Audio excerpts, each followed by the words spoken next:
자, 안녕하세요 여러분. 오늘도 여러분들에게 미국에 유학 가고 이민 가실 여러분들에게 미국을 바라보는 정확한 뷰를 좀 제공하기 위해서 오늘도 이 영상을 만들었어요.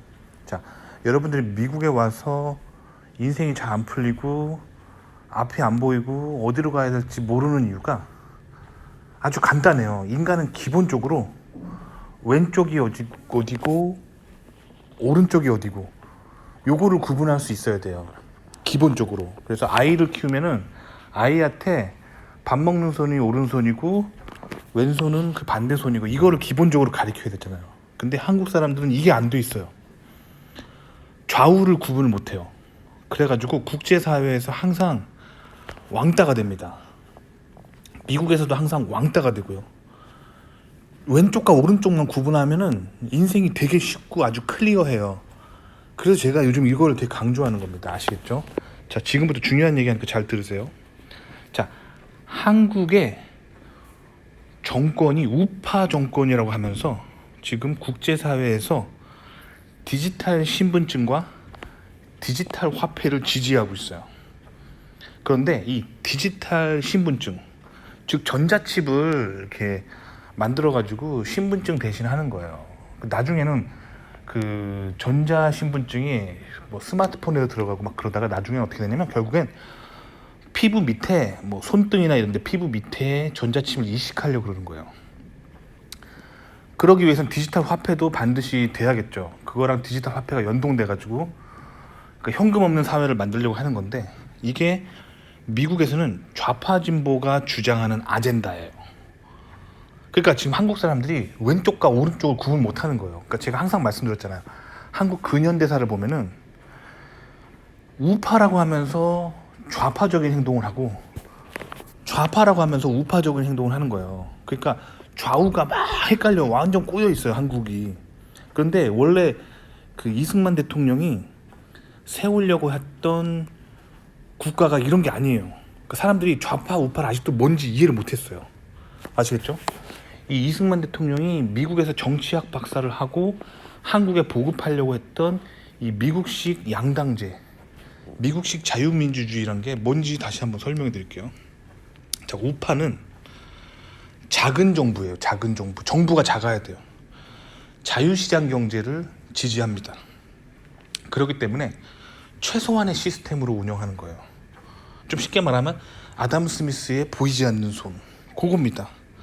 그렇기 때문에 이 반 디지털 정부, 반 빅브라더를 추구하는 게 우파예요. 아시겠죠? 자, 그럼 좌파는 거꾸로죠. 반대예요. 큰 정부, 그리고 정부가 계획하는 계획 경제. 그렇기 때문에 크고 정교한 관리 시스템이 필요한 거예요. 그렇기 때문에 빅브라더를 완성해야 되는 거예요, 좌파가. 그래서 좌파가 디지털 신분증을 보급하고 디지털 화폐를 보급하려 하는 거예요. 왜냐면 슈퍼컴퓨터랑 AI를 이용해서 이 빅브라더 시스템을 만든 다음에 이 전 세계 혹은 내국에 있는 모든 사람들의 경제 활동을 컴퓨터로 분석해가지고 그걸로 이제 사회주의를 구현하려고 하는 거죠. 아시겠죠?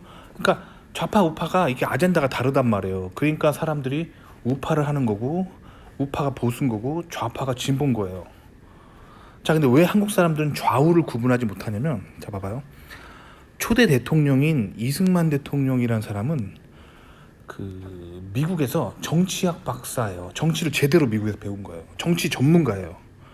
그 사람이 미국의 시스템이 세계 최강이라고 생각하고 그 시스템으로 대한민국을 건국한 거예요. 그래서 청교도적인 우파 보수적인 국가를 만들려고 한 거예요. 그래서 미국과 같은 그런 모습으로 만들려고 했는데 어때요? 실패했죠. 결국 반란이 일어나고 쿠데타로 그 다음 군사정권이 시작되잖아요. 그래서 한국의 우파라고 하는 세력들은 공산당 박멸까지는 동의했어요. 그래서 한국이 공산화는 안 된 거예요, 그 이후에. 근데 공산당 박멸까지만 동의하고 여전히 되게 반성경적입니다. 즉 성경으로 왼쪽 오른쪽을 구분하지 않습니다. 그래서 한국의 좌파 우파 모두 빅브라더적이에요. 둘 다 반성경적입니다. 왜냐면 둘 다 유교적 민족주의 세력이라고 보시면 돼요. 근데 이제 좌파가 좀 더 강력한 유교적 민족주의 세력이고, 이제 우파는 여전히 우파도 민족주의 유교 세력이긴 한데 그게 조금 약한 거예요. 조금 서구화된. 그러니까 이게 한국은 좌우가 굉장히 꼬여 있습니다. 그래서 여러분들이 미국 와서 이제 조심해야 될 거는, 본인이 한국에서 그래도 나는 우파야, 항상 그 부모님도 그렇고 뭐 할아버지도 그렇고 우리는 항상 우파 정당에 투표를 했고 우리는 우파 지지자야 하고 미국에 건너오잖아요. 그럼 미국 사람들이 그러는 거야. 뭔 소리야? 당신 좌파인데? 아시겠죠? 그리고 한국에서 본인이 이제 좌파 집안이야. 부모님도 좌파고 나도 좌파고 할아버지도 좌파에 투표하는 집안이에요. 그리고 미국 왔는데 미국 사람들이 그러는 거야. 뭔 소리야? 너 좌파 아니야. 아시겠죠? 좌우를 구분 못해요. 좌우를 구분하는 거는 항상 성경입니다. 아시겠죠? 이 사실 좌파 우파라는 게 들어온 게 이 서구식 정치 시스템이고, 특히 미국에서 들어온 거예요. 이승만 대통령이 가지고 들어온 거란 말이에요. 아시겠죠? 그래서 우파는 성경적인 생각이에요. 그래서 보시면 제가 작은 정부, 자유시장 경제, 최소한의 시스템, 반 디지털 정부, 반 빅브라더, 이게 다 성경에 나와 있는 거예요. 성경은 인간이 인위적으로 시스템을 만들면 그 순간 타락하고 어둠으로 간다라고 성경은 계속 얘기하고 있습니다. 그래서 성경은 인간이 자꾸 시스템을 만들려 하지 말고 그냥 자녀들에게 성경을 가르치면 된다라고, 그렇게 그게 성경적인 가치관이거든요. 그래서 미국의 보수 우파 세력들은 뭔가 이렇게 시스템을 만들려고 하지 않아요. 큰 정부를 만들려고 하지 않습니다. 그냥 가정교육으로 성경을 잘 가르치고 그냥 교회 열심히 다니면 된다라고 생각하는 거예요.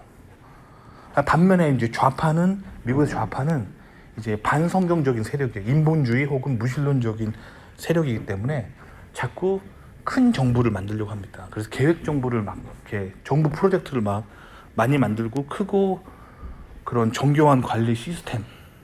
그래서 인공지능이 자꾸 도입해가지고, 인공지능으로 그 전자화폐나 전자신분증을 도입하면 어떻게 될까요? 그 사람이 하나하나 지나갈 때마다 인공지능 컴퓨터가 다 추적이 가능하잖아요. 그래가지고 사람을 일거수일투족 보겠다는 얘기예요. 그래서 그걸 바탕으로 강력한 사회주의를 만들겠다는 의지거든요. 좌파 아잔데고 굉장히 반성경적이에요. 성경은 이렇게 살아가는 그 곳에서는 디스토피아가 나타난다고 성경은 말하고 있습니다. 아시겠죠? 그렇기 때문에 그 미국의 우파들은 이 디지털 신분증이나 디지털 화폐를 반대해요. 그래서 뭐 정부가 디지털 신분증 만든다, 그러면 정부 청사 앞에서 피켓 들고 우파들이 반대합니다. 이거 왜 이렇게 반성경적이냐, 왜 세상을 빅브라더로 만드냐 하면서 막 시위하거든요. 근데 지금 한국 우파가 지금 우파라고 하면서 디지털 화폐를 지지하고 디지털 신분증을 지지하는 거예요. 굉장히 신기하죠. 그러니까 좌우가 바뀌어 있어요. 그렇기 때문에 여러분들이 미국에 올 때는 한국에서 본인이 우파였든 좌파였든 이걸 잊어버리셔야 돼요. 그리고 미국에서는 성경으로 우파, 좌파를 구분합니다. 그러니까 그렇기 때문에 미국에서 자연스럽게 성공하는 사람들은 한국에서 원래 개신교 다녔던 사람들이, 개신교, 프로테스탄트. 개신교 뭔지 알죠? 그 신교. 그거를 한국에서 믿었던 사람들이 미국에서 적응을 굉장히 빨리 하는 거예요. 이 사람들은 좌우를 헷갈릴 필요가 없어요. 원래 이 사람들은 그 한국의 개신교인들은 한국에서 교회 다니면서 어떻게 그 성경 공부하면서 어떻게 훈련을 받냐면, 우리가 살고 있는 세상은 이렇게 좌로도 우로도 치우치면 안 되고 성경만 쓴 대로 살아야 된다. 성경에서 말하는 대로 살아야 된다고 가르치거든요. 그렇기 때문에 이 사람들은 미국에 와서 그냥 슉 적응하는 거예요. 미국은 그런 사람들, 개신교 성경을 열심히 믿는 사람들, 성서주의자들이라고 하죠. 이런 사람이 세운 국가이기 때문에 자연스럽게 국가 기반의 보수층이 성서주의자들이에요. 그러니까 한국에서 개신교를 열심히 믿고 있었던 사람들은 그냥 와가지고 본인의 믿음대로 행동하면 돼요. 그래서 성경에서 말하는 그 믿음대로 행동하잖아요. 그러면 자연스럽게 보수 우파 지지자가 되는 거예요. 근데 이제 한국에서는 원래 개신교 믿었던 분들은 이제 과거에 한국의 뭐 군사 독재라든가 그런 한국 그런 대기업들의 횡포라든가 막 그런 게 있어가지고 막 좌성향으로 가려고 하는 경향이 있는데, 그 한국의 우파들이 좌우를 구분을 못해서 그래요. 그러니까 이거를 한국 그 역사가 그만큼, 한국 민족이 그만큼 반성경적인 민족이라서 그래요. 그 민족성 자체가 유교를 기반으로 한 민족성을 가지고 있고, 유교를 바탕으로 한 민족주의가 있잖아요. 그렇기 때문에 이 유교가 원래 좌성향입니다. 그렇기 때문에 이 한국에서 좌파든 우파든 둘 다 반성경적이에요. 그래서 한국에서는 성경적이면 우파, 반성경적이면 좌파, 이런 얘기가 하기가 힘들어요. 왜냐면 우파라고 하는 그 세력들이 반성경적인 짓을 하고 있는데 이걸 어떻게 우파라고 할 수 있어요? 그러니까 미국은 이거를 되게 잘 구분합니다. 미국 사람들은 이걸 잘 구분해요. 그래서 성경적이면 우파, 그리고 성경의 가치관을 지키는 사람들이 보수고, 이제 성경을 반대하는 사람들은 클리어하게 좌파예요. 난 좌파라고 하면서 내가 성경을 반대하고 있다는 걸 확실하게 알아요. 그리고 내가 진보인 거, 성경적인 가치관으로부터 벗어나고 싶다는 거를 알고 있어요. 그러니까 알면서 좌파 우파 하는 거는 괜찮은데, 한국 사람들은 이 좌우를 구분을 못해요. 좌파가 뭐고 우파가 뭔지를 모릅니다. 그러니까 그만큼 이 민족성이 그 좌성향인 거예요. 그래서 이 전 세계에서 특히 해외에 나가서 이 외국 사람들하고 국제사회에서 잘 못 어울리는 거예요. 아시겠죠? 그러니까 좌파 우파를 구분하기 위해서는 성경을 꼭 알아야 됩니다.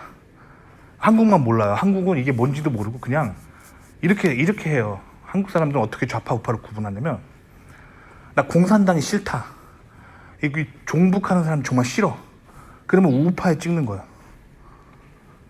그리고 이제 좌파에 찍는 사람들은 그 예전에 그 박정희 전 대통령의 군사 정권과 전두환 그 전 대통령의 군사 정권 때 우리 가족들이 다친 적이 있다, 그럼 다 좌파에 몰표하는 거예요. 요겁니다. 근데 그게 정확하게 세상을 보는 뷰가 아니에요. 그냥 뭔지 모르면서 그냥 우르르 몰려다니는 거예요. 그러니까 성경을 읽으셔야 돼요.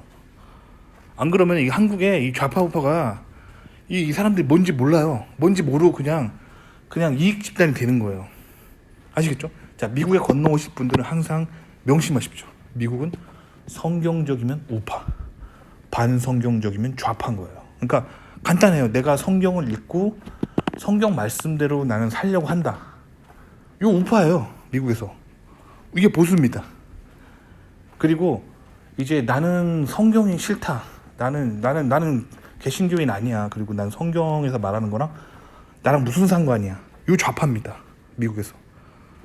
아시겠죠? 아주 간단한 거예요. 그러니까 자기가 왼쪽으로 가고 있는지 오른쪽으로 가고 있는지 정도는 알아야 될 거 아니에요. 그렇죠? 근데 한국 사람이 이걸 모른다고요. 특히 제가 이 얘기를 해드린 이유는 제 친구가 있는데, 친구를 제가 그 최근에 전도를 했어요. 전도를 했는데 이 굉장히 신실한 크리스찬이 됐어요. 제가 전도를 해서. 근데 이 친구가 한국에서 좌파였어요. 왜 좌파였냐면, 이 친구의 집안에 그 예전에 그 전두환 전 대통령의 정권에 있을 때 이 친구네 집안 사람이 그 다친 거예요. 그 뒤로 이 집안에 온 집안 사람들이 똘똘 뭉쳐서 계속 좌파에 투표하고 있었어요. 그러니까 미국에 와서도 난 좌파니까 난 좌파야 하고 이렇게 하는 거예요. 근데 굉장히 신실한 크리스천이라니까요. 그러니까 좌우를 구분 못하는 거잖아요. 그러니까 좌우는 성경으로 구분하는 거예요. 그러니까 예전에 곧 전두환 대통령이었던 시절에 가족들이 다치니까 속상하죠. 그리고 밉죠. 그래서 감정적으로 좌파에 몰표하면 안 된다는 거예요. 본인이 정말로 크리스찬이라면 이 좌파가 가는 방향이 성경적인가, 요거를 보셔야 돼요. 그러면 진짜 자신이 믿음의 사람이고 신앙적으로 크리스찬이라고 한다면은 그 성경적으로 세상을 바라봐야 돼요. 성경적이면 우파, 반성경적이면 좌파입니다. 근데 한국에서 성경 가지고 뭐 이렇게 세상을 구분하는 사람 거의 없어요. 거의 없습니다. 다 그냥 우파는 종북하는 사람 싫고 공산당 싫으면 우파 찍는 거고, 좌파는 그 예전에 그 박정희 대통령이나 전두환 대통령 집권하던 시절에 우리 가족이 다친 적 있다 그러면 좌파로 몰빵하는 거야. 이거 굉장히 잘못된 뷰입니다. 아시겠죠? 요 이승만 대통령이 요렇게 하라고 가르쳐 준 게 아니에요. 이승만 대통령은 미국식 양당제가 세계 최강이라고 보신 거예요. 그래서 미국식 양당제를 도입한 겁니다. 성경적이면 우파, 반성경적이면 좌파. 그리고 좌파를 하든 우파를 하든 정치의 자유를 보장하고 언론의 자유를 보장하고, 요게 자유민주주의예요. 이게 미국식 자유민주주의인데 요걸 이해한 사람이 한국에 거의 없습니다. 그러니까 그래서 미국에 좀 나와서 살아봐야 돼요. 한국에만 갇혀 있으면은 그 한반도에 있었던 그 근현대사의 뭐 한국 전쟁이나 뭐 군사 정권의 그 깊은 상처들에 이게 그냥 마음이 다 꼬여가지고 그냥 좌파 우파 다 이익 집단이 돼버리는 거예요. 아시겠죠? 근데 세계는 그렇게 가고 있지 않다는 거예요. 한국만 지금 이상한 거예요. 자, 전 세계의 트렌드는 이 거대한 좌파의 흐름과 거대한 우파의 흐름이 있어요. 그래서 성경으로 분류합니다. 전 세계인들은. 아시겠죠? 물론 이렇게 분류하지 않는 국가들도 있죠. 뭐 예를 들면 성경이 보급되지 않은 국가들, 뭐 일본이라든가 뭐 아프리카나 뭐 이슬람 국가나 중동, 그런 데는 그렇게 분류하지 않죠. 또 자기들만의 막 그런 게 있겠죠. 당파 싸움이. 근데 기본적으로 이 서구권의 세계가 전 세계를 리드하고 있잖아요. 그래서 본인들이 좌파인지 우파인지 다 알고 있어요. 아시겠죠? 그래서 전 세계의 흐름은 이래요. 미국을 중심으로 한 우파. 왜냐면 미국은 다 청교도가 리드하는 나라이기 때문에 미국은 우파 보수입니다. 아시겠죠? 그리고 유럽은 지금 누가 리드하고 있냐면 프랑스가 리드하고 있어요. 프랑스. 아시겠죠? 프랑스는 다 좌파 진보예요. 왜냐면 프랑스도 원래 그 개신교 세력이 되게 강했었거든요. 그런데 프랑스는 워낙 그 인본주의적인 그런 학문이 굉장히 발달합니다. 르네상스를 통해서. 그리고 각종 그런 미술이나 그런 사치품, 명품 산업, 뭐 그리고 귀족 문화 이런 걸 통해서 인본주의가 굉장히 발달해요. 그러면서 이제 프랑스의 개신교는 세력을 굉장히 잃어버립니다. 그렇게 돼서 프랑스는 이제 카톨릭적인 문화로 가득 차게 되고, 그리고 프랑스가 유럽의 그런 좌파 진보적인 컬처를 리드하는 국가가 됩니다. 아시겠죠?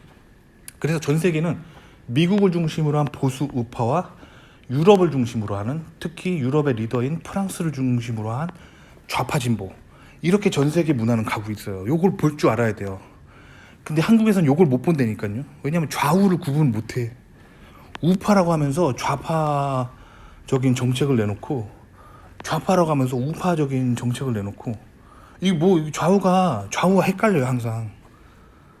아시겠죠? 그러니까 성경을 읽으셔야 돼. 성경을 안 읽으면은 이 좌파의 좌우가 짬뽕돼 있고 우파의 좌우가 짬뽕돼 있고, 이거 진짜 완전 짬뽕이에요.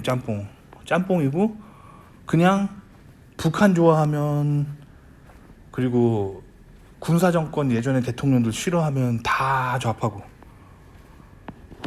뭐 그리고 그냥 미국 좋아하면 미국의 좌우가 뭔지도 모르면서 그냥 미국 좋아하면 다 우파고, 이렇게 가면 안 됩니다. 이거 진짜 뭔지를 모르는 거예요. 저도 너무 답답하고 막 그래가지고 제가 요즘 이렇게 좌파 우파 구분법을 정확하게 알려드리려고 하는 거예요. 아시겠죠? 성경을 읽으셔야 됩니다. 나는 성경을 읽기 싫다, 나는 개신교인이 아니다, 그럼 당신 좌파예요. 한국에서 아무리 뭐 우파 정권을 뭐 할아버지 때부터 대대로 지지해 왔다 해도 당신 좌파예요. 미국 오면. 아시겠죠? 나는 성경 말씀대로 열심히 살려고 한다, 난 진짜 예수님만이 나의 구원자라고 생각한다, 당신 미국 오면 무조건 우파예요. 보수야. 그게 보수. 아시겠죠? 도움이 되셨길 바랍니다.